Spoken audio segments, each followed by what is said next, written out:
Billy McComiskey, and I play the accordion. I live here in Parkville. My mother was steeped in it, in the music. My mother ended up on East 3rd Street in Brooklyn during the Depression. Her mother and father were out from Limerick and from Tipperary. They were part of the epicenter. You know, when people are poor, when they don't have much, it's kind of the music and the dance and the song that survives. So they brought that with them. That put me in Brooklyn, and there was a man by the name of Lou Thompson, Father Lou Thompson. He studied to be a priest, and he also played this Baldoni accordion. And a woman moved down there by the name of Peggy Reardon, and her father Jack and she were both fiddlers. I played at their wedding, but they came up to the Bronx. They were trying to figure out how can we get Irish traditional music down into the Baltimore, the Washington area.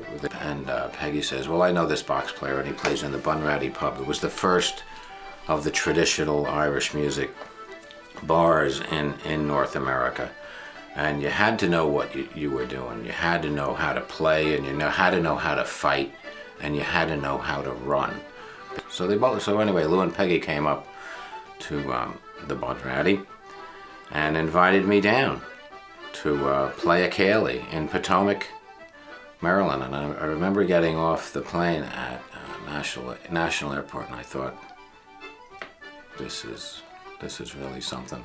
I couldn't get over the beauty of it. And then we played the Cayley, and there was just a great sense of potential down here. Well, this is my second son right here. This is Sean McComiskey, and this is Peter Bryce over here. Well, my name is Peter Bryce. I'm from Annapolis, Maryland. I always kind of loved what I thought was traditional music, you know. I ended up going to high school up here, and Sean and I, as we said, were in the same class. And one day I bought this recording of Irish traditional music. There was songs, and Billy was playing on it. It was Dan Milner's record, The Irish in America.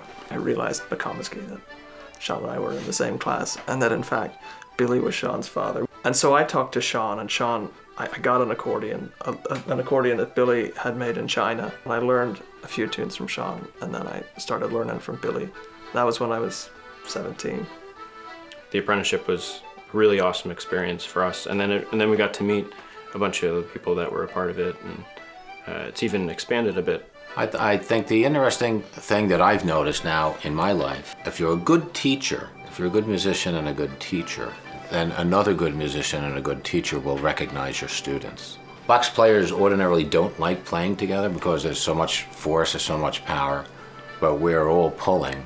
We know what's coming next, we know what's there. Because we all kind of learned it like that.